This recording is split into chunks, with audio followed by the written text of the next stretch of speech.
యోహాను సువార్త 5వ అధ్యాయం. అటు తరువాత యూదుల పండగ ఒకటి వచ్చెను గనక యేసు యెరూషలేమునకు వెళ్ళెను.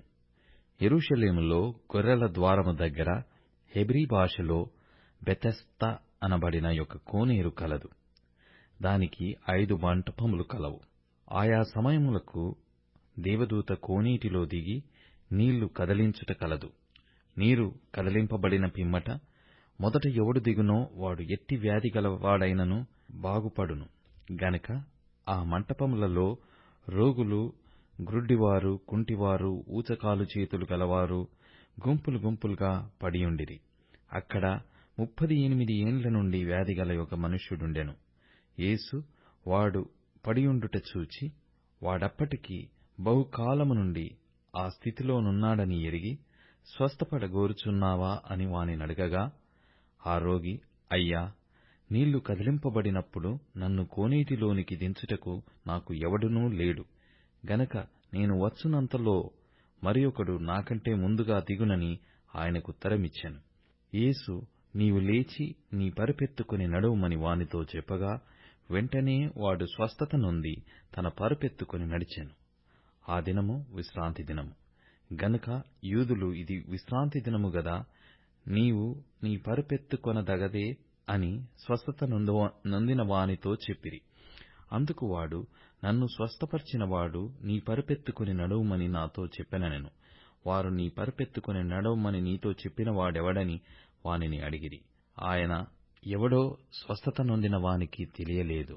ఆ చోటను గుంపు కూడియుండెను గనక యేసు తప్పించుకొని పోయెను. అటు తరువాత యేసు దేవాలయములో వానిని చూచి, ఇదిగో, స్వస్థత నొందితివి, మరి ఎక్కువ కీడు నీకు కలగకుండునట్లు ఇక నువ్వు పాపము చేయకుమని చెప్పగా, వాడు వెళ్లి తన్ను స్వస్థపరిచిన వాడు యేసు అని యూదులకు తెలియజెప్పెను. ఆ కార్యములను విశ్రాంతి దినమున చేసినందున యూదులు యేసును హింసించిరి. అయితే యేసు, నా తండ్రి ఇదివరకు పని చేయుచున్నాడు, నేనును చేయుచున్నానని వారికి ఉత్తరమిచ్చెను. ఆయన విశ్రాంతి దినాచారము మీరుట మాత్రమే గాక, దేవుడు తన సొంత తండ్రి అని చెప్పి తన్ను దేవునితో సమానునిగా చేసుకొనెను గనక, ఇందు నిమిత్తమును యూదులు ఆయనను చంపవలెనని మరి ఎక్కువగా ప్రయత్నము చేసిరి. కాబట్టి యేసు వారికి ఇట్లు ప్రత్యుత్తరమిచ్చెను, తండ్రి ఏది చేయుట కుమారుడు చూచునో అదే కాని తనంతట తాను ఏదియూ చేయనేరడు. ఆయన వేటిని చేయునో వాటిని కుమారుడును అలాగే చేయును. తండ్రి కుమారుని ప్రేమించుచు తాను చేయు వాటినెల్లను ఆయనకు అగపరచుచున్నాడని మీతో నిశ్చయముగా చెప్పుచున్నాను. మరియు మీరు ఆశ్చర్యపడునట్లు వీటికంటే గొప్ప కార్యములను ఆయనకు అగపరచును.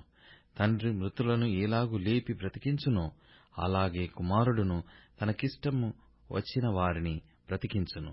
తండ్రి ఎవనికిని తీర్పు తీర్చడు కాని తండ్రిని గనపరచునట్లుగా అందరును కుమారుని గనపరచువలెనని తీర్పు తీర్చుటకు సర్వాధికారము కుమారునికి అప్పగించియున్నాడు.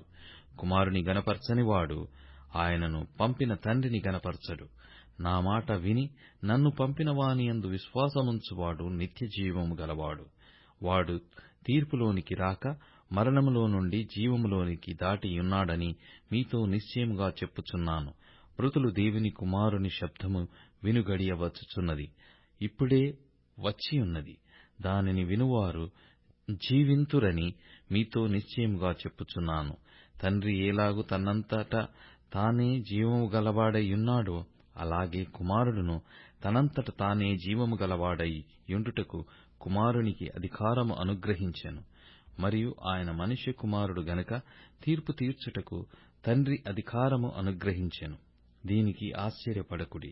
ఒక కాలము వచ్చుచున్నది, ఆ కాలమున సమాధులలోనున్న వారందరూ ఆయన శబ్దము విని, మేలు చేసిన వారు జీవ పునరుత్థానమునకును, కీడు చేసిన వారు తీర్పు పునరుత్థానమునకును బయటికి వచ్చెదరు. నా అంతట నేనే ఏమీయూ చేయలేదు, నేను వినునట్లుగా తీర్పు తీర్చుచున్నాను. నన్ను పంపిన వాని చిత్త ప్రకారమే చేయగోరుదును గాని నా ఇష్ట ప్రకారము చేయగోరను గనక నా తీర్పు న్యాయమైనది. నన్ను గూర్చి నేను సాక్ష్యము చెప్పుకొనిన ఎడల నా సాక్ష్యము సత్యము కాదు. నన్ను గూర్చి సాక్ష్యమిచ్చు వేరొకడు కలడు. ఆయన నన్ను గూర్చి ఇచ్చు సాక్ష్యము సత్యమని ఎరుగుదును. మీరు యోహాను నొద్దకు కొందరిని పంపితిరి. అతడు సత్యమునకు సాక్ష్యమిచ్చెను. నేను మనుషుల వలన సాక్ష్యమంగీకరింపను గాని మీరు రక్షింపబడవలెనని ఈ మాటలు చెప్పుచున్నాను. అతడు మండుచు ప్రకాశించుచున్న దీపమై ఉండెను. మీరతని వెలుగులో ఉండి కొంతకాలము ఆనందించుటకు ఇష్టపడితిరి. అయితే యోహాను సాక్ష్యము కంటే నాకెక్కువైన సాక్ష్యము కలదు. అదేమనిన నేను నెరవేర్చుటకై తండ్రి ఏ క్రియలను నాకిచ్చియున్నాడో నేను చేయుచున్న ఆ క్రియలే తండ్రి నన్ను పంపియున్నాడని నన్ను గూర్చి సాక్ష్యమిచ్చుచున్నవి. మరియు నన్ను పంపిన తండ్రియే నన్ను గూర్చి సాక్ష్యమిచ్చుచున్నాడు.